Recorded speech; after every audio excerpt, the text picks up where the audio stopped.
ములుమూరు మండలంలోని పసుపుకల్లు గ్రామంలో శుక్రవారం కందుల కొనుగోలు కేంద్రాన్ని ప్రాథమిక వ్యవసాయ సహకార కేంద్రం నందు Darsi Telugu Desam party incharge doctor Lakshmi గారు ప్రారంభించారు. ఈ కార్యక్రమంలో మండలం పార్టీ అధ్యక్షులు కురపాటి శ్రీను, మాజీ మండలం టీడీపీ అధ్యక్షులు సోమేపల్లి శ్రీను, మాజీ ఎంపీపీ మందలపు వెంకటరామయ్య, మాజీ జెడ్పీటీసీ కొక్కెర నాగరాజు, పసుపుకల్లులోని వివిధ హోదాల్లో ఉన్న టీడీపీ నాయకులు, కార్యకర్తలు, అభిమానులు పాల్గొన్నారు.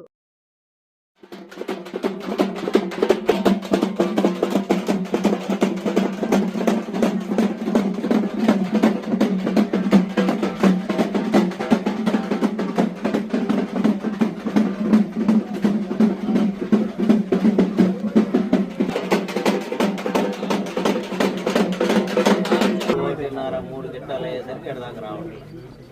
క్వాంటిటీ ఎక్కువ ఉన్న అయితే అదే చేస్తాం. ఆర్ఎస్కే పరిధిలో పెట్టి ఇక్కడ మళ్ళీ